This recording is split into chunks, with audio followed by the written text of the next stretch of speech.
Bapak ibu kangen rasane, wes suwe aku ora mule lunga adong golek rejeki, mung pengen gawe sliramu bahagia.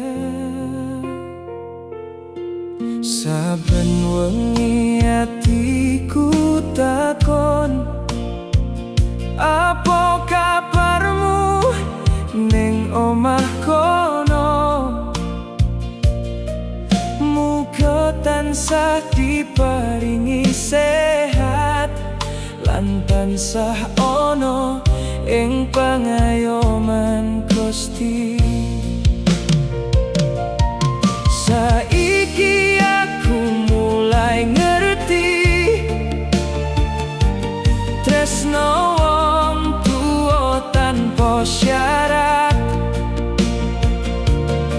Senajan ana kerep luput, sliramu tetep donga saben waktu.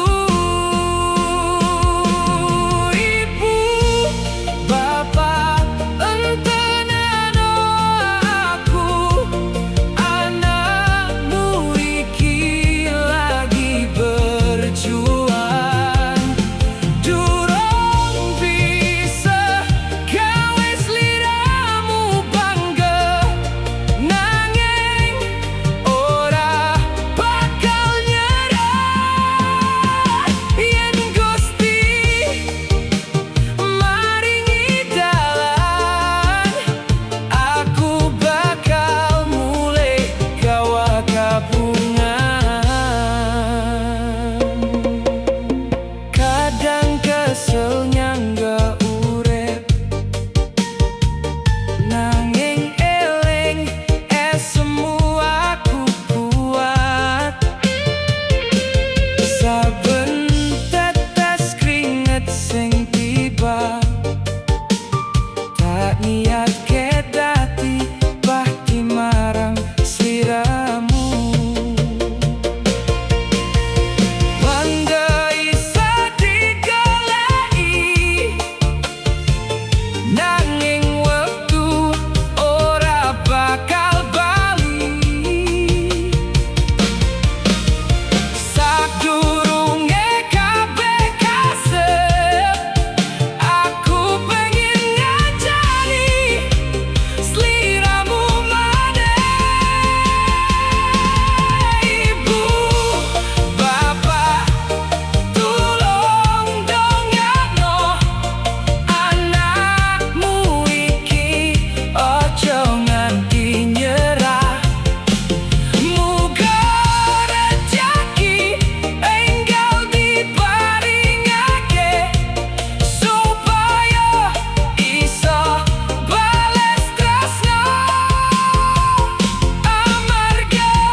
Gawa bangga lan bahagia.